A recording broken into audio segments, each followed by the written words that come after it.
Hi friends, welcome back to my channel. ഇന്ന് നമ്മൾ തയ്യാറാക്കുന്നത് കർക്കിടക മാസത്തിൽ ഉണ്ടാക്കി കഴിക്കാൻ പറ്റിയ വളരെ ഹെൽത്തി ആയിട്ടുള്ളൊരു കഞ്ഞിയാണ് കേട്ടോ. നവരരി വെച്ചിട്ടാണ് കഞ്ഞി തയ്യാറാക്കുന്നത്. അതിൻ്റെ കൂട്ടത്തിൽ വീട്ടിലുള്ള കുറച്ച് ഇൻഗ്രീഡിയൻസ് കൂടി ചേർത്തിട്ട് വളരെ എളുപ്പത്തിൽ നമുക്ക് വീട്ടിൽ ഈ കഞ്ഞി തയ്യാറാക്കിയെടുക്കാം. കഞ്ഞി തയ്യാറാക്കാനായിട്ട് ഞാനിവിടെ 250 ഗ്രാം നവരരിയാണ് എടുത്തിരിക്കുന്നത്. ഇത് സൂപ്പർ മാർക്കറ്റുകളിലും അതുപോലെ തന്നെ പച്ചമരുന്ന് കടകളിലൊക്കെ ലഭ്യമാണ്. ധാരാളം ഔഷധ ഗുണങ്ങൾ അടങ്ങിയ നവരയരി ഏത് ഏജ് ഗ്രൂപ്പുകാർക്കും, അതായത് കുട്ടികൾ മുതൽ പ്രായമായവർക്ക് വരെ ഒരേപോലെ ഉപയോഗിക്കാവുന്നതാണ്. പെട്ടെന്ന് ദഹിക്കുന്നതാണ് കേട്ടോ ഈ നവരയരി. ഈ നവരയരിയിൽ ആദ്യം കുറേ വെള്ളം ഒഴിച്ചിട്ട് നമുക്ക് നന്നായിട്ടൊന്ന് കഴുകിയെടുക്കാം.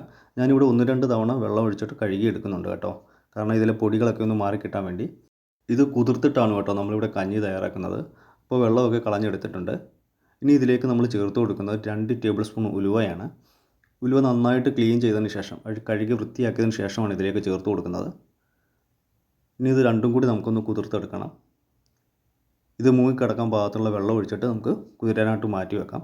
കുറഞ്ഞൊരു 4 മണിക്കൂറെങ്കിലും ഞാൻ കുതിരാനായിട്ട് വെക്കുന്നുണ്ട് കേട്ടോ. അപ്പോഴേക്കും നല്ല പരുവത്തിന് കുതിർന്ന് കിട്ടും. അടുത്തതായിട്ട് ഈ കഞ്ഞിയിലേക്ക് ചേർക്കാനായിട്ട് എടുത്തിരിക്കുന്നത് ചെറുപയറാണ്. ഞാനിവിടെ അരക്കപ്പ് ചെറുപയറാണ് എടുത്തിരിക്കുന്നത്. അമിതവണ്ണം, പ്രമേഹം, കൊളസ്ട്രോളൊക്കെ ഉള്ളവർക്ക് വളരെ നല്ലതാണ്. വിളർച്ച മാറ്റാനും രക്തസമ്മർദ്ദം നിയന്ത്രിക്കാനൊക്കെ പയർ സഹായിക്കും. ദിവസത്തിൽ ഒരു തവണയെങ്കിലും പയർ നമ്മുടെ ആഹാരത്തിൽ ഉൾപ്പെടുത്തുന്നത് നല്ലതാണ്. പയറിൽ കുറച്ച് വെള്ളം ഒഴിച്ചിട്ട് 1-2 തവണ നമുക്ക് ഇതും നന്നായിട്ടൊന്ന് കഴുകിയെടുക്കാം. അതിലെ വെള്ളമൊക്കെ മാറ്റിയതിന് ശേഷം കുതിരാൻ പാകത്തുള്ള വെള്ളം ഒഴിച്ചു കൊടുക്കുന്നുണ്ട്. പയറും നമ്മൾ കുറഞ്ഞതൊരു 4 മണിക്കൂർ കുതിരാനായിട്ട് വെക്കുന്നുണ്ട്.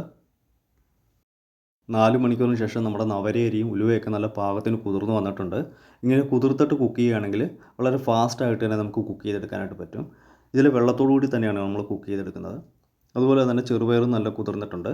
ഇങ്ങനെ ഒരേപോലെ കുതിർത്തെടുക്കുകയാണെങ്കിൽ അതിലെ വേവിന് വ്യത്യാസമൊന്നും വരില്ല കേട്ടോ. ഒരേപോലെ തന്നെ കുക്ക് ചെയ്തെടുക്കാനായിട്ട് പറ്റും. ഇനി കഞ്ഞി കുക്ക് ചെയ്യാനായിട്ട് തുടങ്ങാം. ഞാനിവിടെ കുക്കറിലാണ് കുക്ക് ചെയ്തെടുക്കുന്നത്. ഇനി മൺകലത്തിൽ അടുപ്പിൽ കുക്ക് ചെയ്തെടുക്കാൻ പറ്റുന്നവർക്ക് അങ്ങനെ ചെയ്തെടുക്കാം കേട്ടോ. അതൊന്നുകൂടി ഹെൽത്തി ആയിരിക്കും. കുതിർക്കാൻ വെച്ചിരുന്ന വെള്ളത്തോടു കൂടി തന്നെ നമ്മൾ ഉലുവയും നവരയരിയും ചേർത്ത് കൊടുത്തു. ഇനി കുതിർത്ത് വെച്ചിരിക്കുന്ന പയർ ചേർത്ത് കൊടുക്കാം. പയറും നമ്മൾ വെള്ളത്തോടു കൂടി തന്നെയാണ് ചേർത്ത് കൊടുക്കുന്നത്. അതുകൊണ്ട് തന്നെ അതിൻ്റെ ഗുണങ്ങളൊന്നും നമുക്ക് നഷ്ടപ്പെടുന്നില്ല കേട്ടോ. പയർ മുഴുവനായിട്ട് ഇതിലേക്ക് ചേർത്ത് കൊടുത്തു. ഇതിൻ്റെ വേവെന്ന് പറയുന്നത് നവരയരിയുടെയും പയറിൻ്റെയൊക്കെ വേവ് ഏകദേശം സെയിം ആണ് കേട്ടോ. ഇനി ഇതിലേക്ക് ചുവന്നുള്ളി ചേർത്ത് കൊടുക്കുന്നുണ്ട്. ഞാനിവിടെ 8-10 ചുവന്നുള്ളിയാണ് എടുത്തിരിക്കുന്നത്. അത് നെടുകെ 2-3 കീറിയാണ് ചേർത്ത് കൊടുക്കുന്നത്. ഇനി 1/2 ടീസ്പൂൺ നല്ല ജീരകം, അതായത് ചെറിയ ജീരകം ചേർത്ത് കൊടുക്കാം. പാകത്തിനുള്ള ഉപ്പ് ചേർത്ത് കൊടുക്കുന്നുണ്ട്. ഇനി അവസാനം മധുരം ചേർത്ത്, അതായത് ശർക്കര ചേർത്ത് കഴിക്കുന്നവരാണെങ്കിൽ ഉപ്പിൻ്റെ അളവ് കുറയ്ക്കാവുന്നതാണ്. ഇനി കുക്ക് ചെയ്യാൻ പാകത്തുള്ള വെള്ളം ചേർത്ത് കൊടുക്കാം. വെള്ളം അത്യാവശ്യം കൂടുതൽ ചേർത്ത് കൊടുക്കുന്നുണ്ട് കേട്ടോ, കാരണം നമ്മളിത് കഞ്ഞിയല്ലേ തയ്യാറാക്കുന്നത്. ആവശ്യത്തിന് വെള്ളം കൂടി ചേർത്ത് കൊടുത്തു. ഇനി നന്നായിട്ടൊന്ന് ഇളക്കി യോജിപ്പിച്ചെടുക്കാം. ഇതിൽ മധുരം ചേർത്ത് കഴിക്കുന്നവരാണെങ്കിൽ, അതായത് ശർക്കര ചേർക്കാൻ ഉദ്ദേശിക്കുന്നുണ്ടെങ്കിൽ ഇത് കുക്കായതിന് ശേഷം വേണം കേട്ടോ ശർക്കര ചേർക്കാനായിട്ട്. ഇനി മൂടി വെച്ചിട്ടൊന്ന് കുക്ക് ചെയ്തെടുക്കാം. ഞാനിവിടെ 4 വിസിൽ വരുന്നത് വരെ കുക്ക് ചെയ്തെടുക്കുന്നുണ്ട്. അത് കുക്കായി വരുന്ന സമയം കൊണ്ട് നമുക്ക് തേങ്ങയൊന്ന് അരച്ചെടുക്കണം. ഒരു മിക്സിയുടെ ജാറിലേക്ക് 1.5 കപ്പ് തേങ്ങ ചിരവിയത് ചേർത്ത് കൊടുക്കാം. ഇനി ഇത് അരയാൻ പാകത്തുള്ള വെള്ളം കൂടി ചേർത്ത് കൊടുക്കുന്നുണ്ട്. ഞാനിവിടെ തേങ്ങ അരച്ചാണ് കേട്ടോ ചേർക്കുന്നത്. ഇനി തേങ്ങാപ്പാൽ ചേർക്കാനാണ് ഇഷ്ടമെങ്കിൽ തേങ്ങാപ്പാൽ ചേർത്ത് കൊടുക്കാവുന്നതാണ്. ഇനി ഇതൊന്ന് ഫൈനായിട്ട് അരച്ചെടുക്കണം. ഞാനിവിടെ ഒട്ടും തരിയില്ലാതെ നല്ല ഫൈനായിട്ട് തന്നെ അരച്ചെടുത്തിട്ടുണ്ട്. ഇതൊരു സൈഡിലേക്ക് നമുക്ക് മാറ്റി വെക്കാം. ഈ സമയം കൊണ്ട് കുക്കറിൽ 4 വിസിൽ വന്നിട്ടുണ്ട്. അതിൽ ഫ്ലെയിം ഓഫ് ചെയ്തതിന് ശേഷം അതിൽ സ്റ്റീം പൂർണ്ണമായി മാറിയതിന് ശേഷം നമുക്ക് കുക്കർ ഒന്ന് ഓപ്പൺ ചെയ്ത് നോക്കാം. നമ്മുടെ നവരയരിയും പയറൊക്കെ നല്ല പാകത്തിന് കുക്കായിട്ടുണ്ട്. നമ്മൾ ചേർത്ത് കൊടുത്ത വെള്ളമൊക്കെ നല്ല പാകത്തിനായിരുന്നു കേട്ടോ. ഇതുപോലെ കൈകൊണ്ടൊന്ന് ഉടയ്ക്കുന്ന സമയത്ത് നവരയരി നല്ലതായിട്ട് ഉടഞ്ഞു വരുന്നുണ്ട്.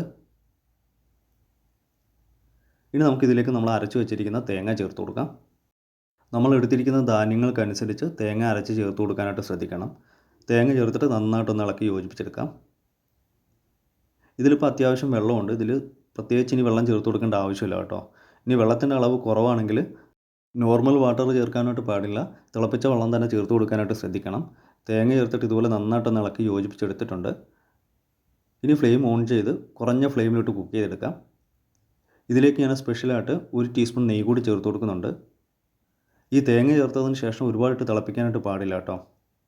ജസ്റ്റ് ഒന്ന് ചൂടാക്കി എടുത്താൽ മതിയാകും. ഇങ്ങനെ നെയ്യ് കൂടി ചേർത്തിട്ട് ഇതുപോലെ ഒന്ന് നന്നായിട്ടൊന്ന് ഇളക്കി യോജിപ്പിച്ചെടുക്കാം. ഈ തേങ്ങ ചേർത്ത് കഴിയുമ്പോൾ നമ്മുടെ കഞ്ഞി ഒന്നുകൂടി തിക്കായിട്ടുള്ള പരുവത്തിലേക്ക് കിട്ടും. തേങ്ങ അരച്ചത് ചേർത്തിട്ട് കഞ്ഞി ഒന്ന് ചൂടാക്കി എടുത്തിട്ടുണ്ട്. ഒന്ന് തിളയ്ക്കാൻ തുടങ്ങുന്നതിന് മുമ്പ് തന്നെ നമുക്ക് ഫ്ലെയിം ഓഫ് ചെയ്ത് കഞ്ഞി വാങ്ങി വെക്കേണ്ടതാണ്. ഇത് ചെറിയ ചൂടോടുകൂടി തന്നെ കഴിക്കാനായിട്ട് ശ്രദ്ധിക്കണം. ഇനി നമുക്കൊരു ഒരു മൺപാത്രത്തിലേക്ക് സെർവ് ചെയ്ത് മാറ്റാം. വീട്ടിലുള്ള സാധനങ്ങളൊക്കെ വെച്ചിട്ട് കർക്കിടക മാസത്തിൽ വളരെ എളുപ്പത്തിൽ തയ്യാറാക്കിയെടുക്കാൻ പറ്റുന്ന വളരെ ഹെൽത്തി ആയിട്ടുള്ള ഒരു കഞ്ഞിയാണ്. മഴക്കാലത്തുണ്ടാകുന്ന അസുഖങ്ങളെയൊക്കെ പ്രതിരോധിച്ച് പ്രതിരോധശേഷി കൂട്ടാനും ക്ഷീണം അകറ്റാനൊക്കെ വളരെ നല്ലതാണ് ഈ നവരക്കഞ്ഞി. ധാരാളം ഔഷധ ഗുണങ്ങൾ അടങ്ങിയാണ് നവരയരി. നവരയും പശുവും പാലും അല്ലെങ്കിൽ തേങ്ങാപ്പാലൊക്കെ ചേർത്തിട്ട് നവര പാൽക്കഞ്ഞി തയ്യാറാക്കാം. തീരെ മെലിഞ്ഞിട്ടുള്ള ആൾക്കാർക്ക് ശരീരം പുഷ്ടിപ്പെടുത്താനായിട്ട് നവര അരിയിൽ തേങ്ങാപ്പാലോ പശുവും പാലോ ചേർത്തിട്ട് കഞ്ഞി വെച്ച് കുടിക്കുന്നത് നന്നായിരിക്കും. ഈ കർക്കിടക മാസത്തിൽ എല്ലാവരും ഇതേ രീതിയിൽ വീട്ടിലൊന്ന് ട്രൈ ചെയ്ത് നോക്കണം. വളരെ ഹെൽത്തി ആയിട്ടുള്ള കഞ്ഞിയാണ്. വീട്ടിലുള്ള കുറച്ച് ഇൻഗ്രീഡിയൻസ് വെച്ചിട്ടാണ് നമ്മൾ ഈ കഞ്ഞി തയ്യാറാക്കിയത്. വീഡിയോ ഇഷ്ടമായാൽ ലൈക്ക് ചെയ്യാനും ഷെയർ ചെയ്യാനും സബ്സ്ക്രൈബ് ചെയ്യാനും അതോടൊപ്പം തന്നെ കമൻറ്റ് ചെയ്യാനും മറക്കരുത്. വീഡിയോ യൂസ്ഫുൾ ആയിട്ട് തോന്നുകയാണെങ്കിൽ മാക്സിമം ഷെയർ ചെയ്ത് സപ്പോർട്ട് ചെയ്തേക്കണേ. നല്ലൊരു റെസിപ്പിയുമായി വീണ്ടും കാണാം. Thanks for watching. ബൈ.